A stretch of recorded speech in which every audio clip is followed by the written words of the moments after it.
समय यात्रा बस कोई सोच नहीं, बल्कि इतिहास हमें इसके कई सबूत देता है। आज हम आपको बताएंगे समय यात्रा से जुड़े ऐसे ही तथ्यों के बारे में जिसे जानकर पूरे देश के वैज्ञानिक हैरान हैं। Number 1, time travelling hipster. Internet में सबसे ज्यादा प्रसिद्ध समय यात्रा की विवादित सबूत के रूप में ये फोटो रहा है। लोगों का मानना है कि ये व्यक्ति एक समय यात्री है। ये फोटो ब्रैलॉन प्वानियर म्यूजियम की संपत्ति है, जो कि पहली बार 2004 में लोगों को दिखाया गया था। फोटो में पीछे लिखी तारीख से पता चलता है कि ये फोटो सन 1940 की है, जो कि reopening of South Fox Bridge in Gold Bridge की दोबारा खुलने के मौके पर लिया गया था। फोटो में खड़े व्यक्ति के बारे में लोगों का मानना है कि व्यक्ति के कपड़े सन 1940 के वेशभूषा शैली से काफी आधुनिक हैं। साथ ही व्यक्ति के हाथ में एक डिजिटल कैमरा पकड़ा हुआ है, जो कि आज के फोटो कैमरा जैसा लगता है। लोग इस व्यक्ति के कपड़े तथा सनग्लास की वजह से मानते हैं कि उस वक्त ऐसे आधुनिक चीजें फैशन में थे ही नहीं और इस तरह की कैमरा तब आविष्कार में थे ही नहीं। इन सब बातों को लेकर लोग ये मानते हैं कि ये व्यक्ति आधुनिक समय का कोई समय यात्री है।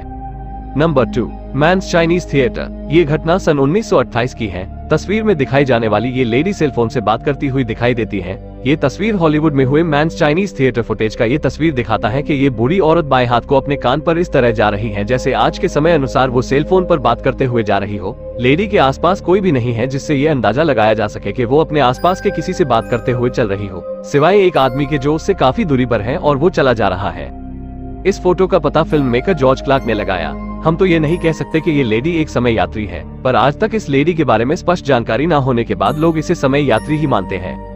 Number 3, Rudolph Fentz. बात जून 1950 की है। न्यूयॉर्क के एक पुलिस वाले ने एक व्यक्ति को सड़क के बीचों बीच खड़े पाया। पुलिस वाला ये समझ नहीं पा रहा था कि वो इंसान सड़क के बीच में क्यों खड़ा है। पुलिस वाला उस व्यक्ति के पास जाना चाहता था क्योंकि वो व्यक्ति कुछ उलझा लग रहा था, पर इसी बीच एक कार ने उस व्यक्ति को टक्कर मार दी और उस व्यक्ति की मौत हो गई। पुलिस द्वारा थोड़ी छानबीन करने पर उसके जेब से कुछ चीजें मिली, जो थी पुराने जमाने के कुछ सिक्के, नोट, कार्ड जिस पर डॉक्टर रुडोल्फ फेंस का नाम था, और एक लेटर था जो जून 1876 में भेजा गया था। इस केस की जांच करने वाले ऑफिसर ने इसके बारे में पता करना शुरू किया और उन्होंने पाया कि सन 1876 में एक व्यक्ति इसी नाम का लापता हुआ था और वो उस समय लगभग 29 साल का था। और जिस पुलिस वाले ने मौके पर देखा था जिसकी मौत हो गई थी, वो व्यक्ति भी तकरीबन 29 साल का था। और सबसे ज्यादा चौंकाने वाली बात ये थी कि जिस व्यक्ति के लापता होने की रिपोर्ट लिखवाई गई थी, उसकी डिटेल्स इस व्यक्ति से बिल्कुल मेल खाती थी। तो क्या ये वही इंसान था जिसके लापता होने की रिपोर्ट 1876 में लिखवाई गई थी? अगर ये वही था तो ये बात बहुत लोग मानते हैं कि वो एक समय यात्री था। Number 4, sir vector Goddard. बात 1935 की है, जब वेक्टर गॉडार्ड एक उड़ान भर रहे थे जो कि इंग्लैंड में है। रास्ते में वो एक टूटे फूटे एयरफील्ड से निकले और वो एयरफील्ड एक जंगल में तब्दील होते जा रहा था। ना वहाँ कोई जहाज था, ना कोई रनवे। उस दिन वेक्टर गॉडार्ड सही सलामत पहुंच गए और कुछ दिन वहां रुके। फिर वेक्टर गॉडार्ड वापस आने का फैसला किया।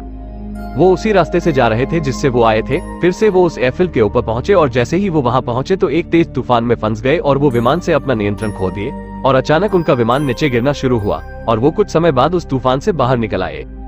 और जैसे ही वो तूफान से बाहर निकले वो हैरान रह गए क्योंकि वो फिर से उस एयरफील्ड के ऊपर थे, पर इस समय वो एयरफील्ड एकदम अलग था।